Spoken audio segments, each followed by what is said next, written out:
Hello, তো good evening সবাইকে। সবাই জানো আমি এসএলএসটি পরীক্ষা দিচ্ছি।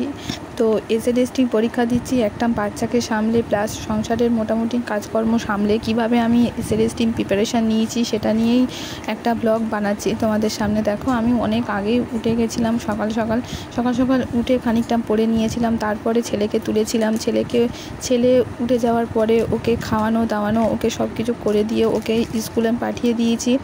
আর ও এখন সাধারণত কোনো স্কুলে যাচ্ছে না, ও এখন আইসিডিএসের স্কুলেই যাচ্ছে। ওর স্কুলটা আপাতত বন্ধ আছে। রান্না তো করতেই হবে, দেখো রান্না তো না করলে হবে না, পেটে খাওয়া তো খেতেই হবে, সেই জন্য রান্না করতে বসিয়ে দিয়েছি প্রতিদিনের মতন।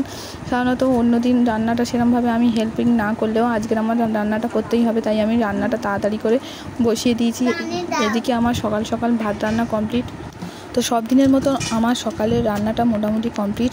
সাদা ভাত এবং একটা ভাজা কমপ্লিট। তো আর আমি করছি হচ্ছে ডাল আর একটু কচু শাকের মানে একটু হবে, তো সেটা করছিলাম। তো সাধারণত এই দুটো কাজ আমার কমপ্লিট। আর এবারে আমি ডালটাকে ঘুটে নিচ্ছি।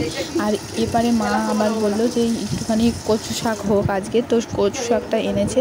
কচু শাকটা করার জন্য মা বললো ঠিক আছে আমি কেটে কুটে দিচ্ছি, তুই বসিয়ে দিবি। আমি বসিয়ে দিয়েছি কচু শাকটা।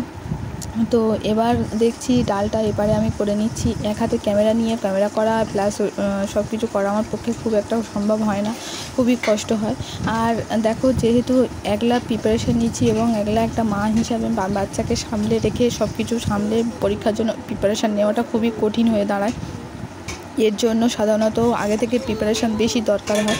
যেহেতু আমার সেরকম একটা বেশি প্রিপারেশান নেই, তাই জন্য আমার পক্ষে আরও বেশি কঠিন হয়ে দাঁড়িয়েছে। মোটামুটি তোমাদের সাথে বলে দিচ্ছি কত ঘন্টা পড়লে মোটামুটি সারাদিনে এসএলএসটির জন্য প্রিপারেশান ভালো নেওয়া যায়।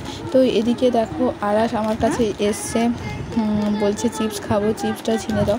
কিন্তু আমার তো চিপসটা মোটামুটিভাবে দিই না, কিন্তু তাও আমি মাঝে মধ্যে একটা দুটো দিতেই হয় বাধ্য হয়ে।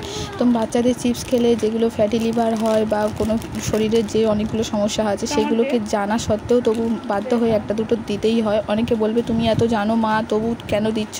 কিন্তু বাধ্য হয়ে অনেক সময় দিতেই হয়, কিছু করার নেই, না দিলে তো হয় না। তো সেরকমভাবেই একটা চিপস মোটামুটি আমি ওর থেকে তুলে খেয়ে নিলাম। আর এদিকে আমি বসিয়ে দেবো কচু শাকটা মোটামুটি এতক্ষণ নাগাদ হয়ে গিয়েছে। আর আমি বললাম মাকে দেখতে, আর তারপরে আমি চলে এলাম পড়ার ঘরে। তো আমি এবার খানিকক্ষণ ফের পড়ে নেব, তারপরে স্নান করব, তারপরে খেয়ে দিয়ে আবার ফের একটু ঘুমোতে হবে, ঘুমিয়ে উঠে আবার পড়ব।